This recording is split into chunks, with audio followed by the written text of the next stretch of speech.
Penerapan sistem refrigerasi.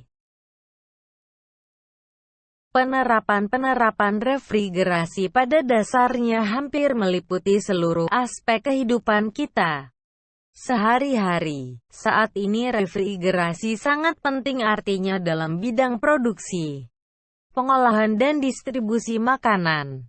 Juga untuk mencapai kegiatan industri yang efisien baik alat dan hasil yang produksi maupun para sumber daya manusianya yang bekerja lebih efektif.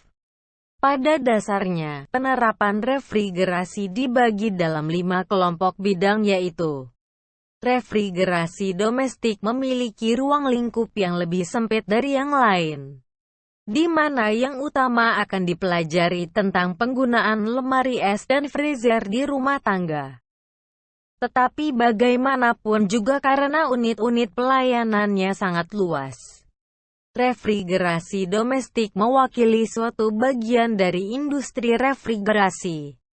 Unit domestis biasanya berbentuk kecil, yang mempunyai daya antara 35W sampai 375W dan dari jenis kompresor hermetik.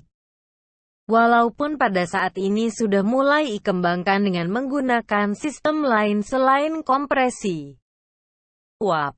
Refrigerasi komersil dan industri. Refrigerasi industri sering dikacaukan dengan refrigerasi komersil karena pembagian antara kedua bidang tersebut tidak jelas. Tetapi sebagai gambaran umum, biasanya refrigerasi industri lebih besar daripada refrigerasi komersil dan membutuhkan seorang atau lebih yang benar-benar ahli untuk dapat mengoperasikannya. Sebagai contoh, misalnya pabrik es, pabrik pengepakan makanan yang besar, daging, ikan, ayam, makanan bekudel, pabrik susu, pabrik bir, pabrik anggur, pabrik minuman ringan, dan berbagai industri lain-lain. Refrigerasi transportasi, sesuai dengan namanya, sistem ini mempelajari refrigerasi yang digunakan pada bidang transportasi seperti kapal, truk, kereta api, pesawat terbang baik untuk jarak jauh maupun untuk pengiriman lokal dan lain-lain.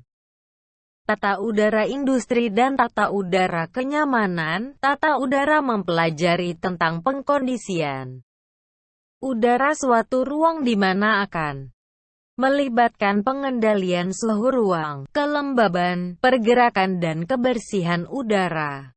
Tata udara pada dasarnya dibagi menjadi 2 jenis yaitu tata udara industri dan tata udara kenyamanan. Tata udara kenyamanan mempunyai fungsi utama untuk mengkondisikan udara ruang agar nyaman bagi manusia. Sedangkan tata udara industri biasanya berfungsi dalam pengendalian kadar uap air suatu bahan, pengendalian laju reaksi kimia dan biokimia, pengendalian variasi ukuran dari benda produk yang prosesi yang disebabkan oleh adanya pemuaian dan pengerutan termal, menciptakan udara yang bersih dan tersaring di mana sangat penting artinya untuk pengerjaan dan produksi yang berkualitas kesterilan udara.